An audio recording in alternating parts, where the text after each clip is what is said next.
Senator Cruz. Anti-Semitism is a unique historic form of evil, and over millennia it is manifested in violence, mass murder, and genocide. October 7th was one of the darkest days in human history when terrorists murdered over 1,200 Israelis and took 251 hostages. Women and girls were raped. It was the single largest mass murder of Jews in a day since the Holocaust. In the wake of October 7th, we have seen anti-Semitism explode across the United States and across the world, but especially on college campuses. As the ADL has illustrated, from 2022 to 2023, the number of anti-Semitic incidents more than doubled in the United States. But college campuses in particular have become vile incubators of hatred of Jews. At Cornell University, in the aftermath of October 7th, one student made vile threats, including statements such as, "If I see a pig-male Jew, I will stab you and slit your throat. If I see another female Jew, I will drag you away and rape you and throw you off a cliff." A student organization at California State University, Long Beach, circulated a flyer calling for a, quote, day of resistance in celebration of October 7th. You will note on the flyer is an image of a person parachuting with a fan attached, a direct reference to and a glorification of Hamas terrorists that used gliders to descend upon a music festival and murder 260 innocent people and take many more hostages. At Columbia University, the situation got so bad that the Orthodox rabbi on campus, Rabbi L.A. Buechler, had to make this public statement. Columbia University's public safety cannot guarantee Jewish students' safety in the face of extreme anti-Semitism and anarchy. It deeply pains me to say that I would strongly recommend you return home. This was directed to Jewish students as soon as possible and remain home. The rabbi had every reason to be concerned. At Columbia's campus, individuals yelled, "We love Hamas, we're all Hamas, long live Hamas." At the University of Washington, the granddaughter of Holocaust survivors was told that she was called names, she was spit at, she was laughed at. She said she no longer felt safe on campus, and she was told to go back to the gas chambers. This is sick and horrific. At Columbia, when Jewish students were engaged in displaying the American flag and the Israeli flag, another student wearing a mask because these protesters are oh so brave, they almost always cover their face, held up a handwritten sign saying Al-Qassam's next target. Al-Qassam is the military arm of Hamas. According to social media, this particular student is a wealthy student from Georgia. She's not Palestinian, but she has been taught lies and hatred, and she feels perfectly comfortable advocating the murder of her fellow students at Columbia.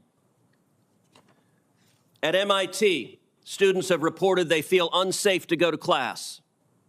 And the MIT president has said that she would not discipline the students making those threats because if she did, they risk losing their visas and being deported.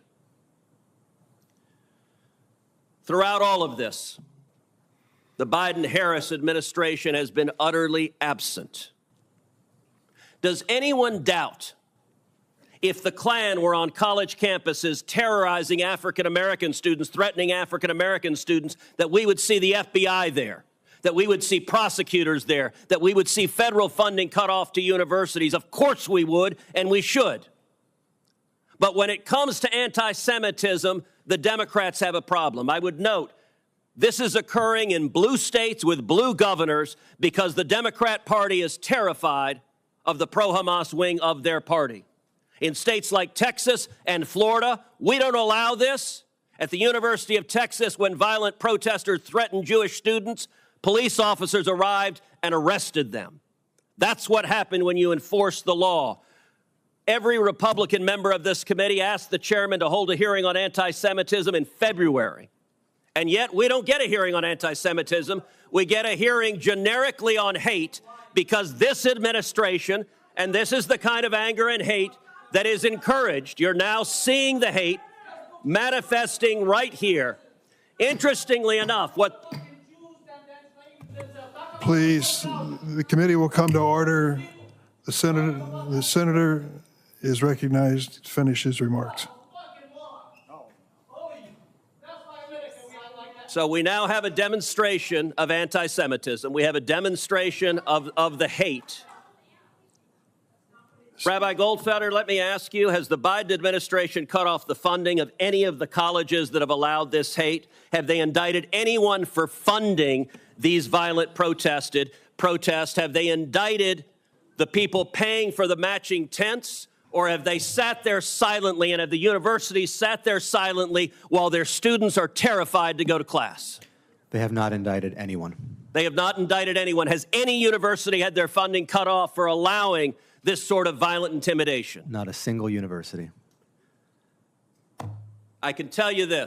Next year, if there is a Republican expired. majority on this committee, you will see real leadership. And next year, if there's a Republican administration, you will see people prosecuted for this sort of violence. This is being tolerated with the looking away, the blind eye being turned from this administration and this Department of Justice. And it is utterly disgraceful. And under Title VI, any university that allows this should have their funding cut off. Senator's time has expired. I would make a note for the record. This hearing is about hate. It includes anti-Semitism as well as hatred towards other people. I would also point out that the previous chair of the committee from the other side of the table didn't hold a single hearing on anti-Semitism or hate crimes. I've held multiple hearings addressing this subject since becoming chair, including a hearing shortly after the January 15, 2022 synagogue hostage crisis in Colleyville, Texas, which featured testimony from the synagogue's rabbi. Senator Welch. Thank you. Thank you for holding this hearing. The senator from Texas, I was with you in your indictment of all those horrendous anti-Semitic things that happened. You lost me when it seemed like you veered into a blame game. I think every single one of us here is horrified about hatred and violence towards a person because of what they believe or who they are. Now, in Vermont, we're pretty proud of being a tolerant state, but we have suffered significantly with anti-Semitic activity. It's horrifying. One of the things that's really terrifying to me is that when folks want to go to their synagogue, they have to have police security. You know, when I grew up going to Holy Name Grammar School, we didn't know what that was. We just went to church.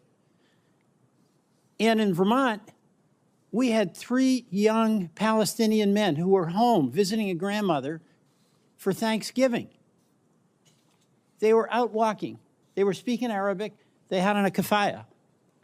They got shot. They got shot. I'm horrified at what has happened to them.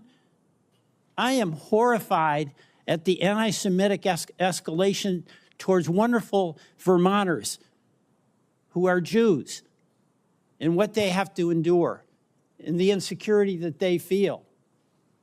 So my view here is that let's acknowledge every single one of us is horrified about the expression of hatred towards a Jew, towards a Muslim, towards an Arab, and try to figure out how best we can act. And that does include enforcement.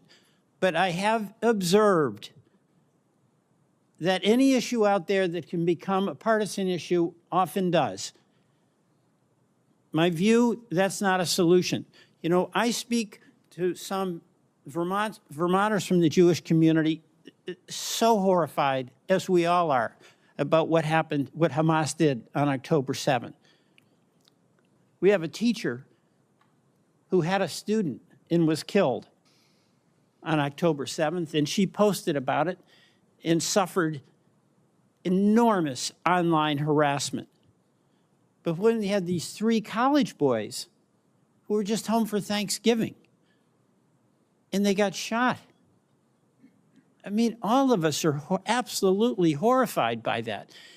And people who commit crimes, particularly hate crimes, they should be punished. But that should be, whether it's on campus, whether it's on the streets of Burlington, whether it's at a synagogue, we all have that obligation. Because that hatred is so corrosive to all of us and to our society.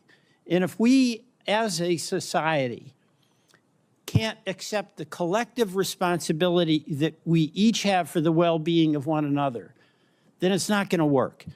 So, Mr. Chairman, I appreciate the hearing, and I want to thank the witnesses, because you're struggling with it day by day. You're trying to help us find a way forward. But it's not going to be just a law that we pass. It's not just an indictment that we prosecute, and those things should be done. But it's going to be much more a collective responsibility that we have as citizens to one another. And let me just ask each of you what you think. What advice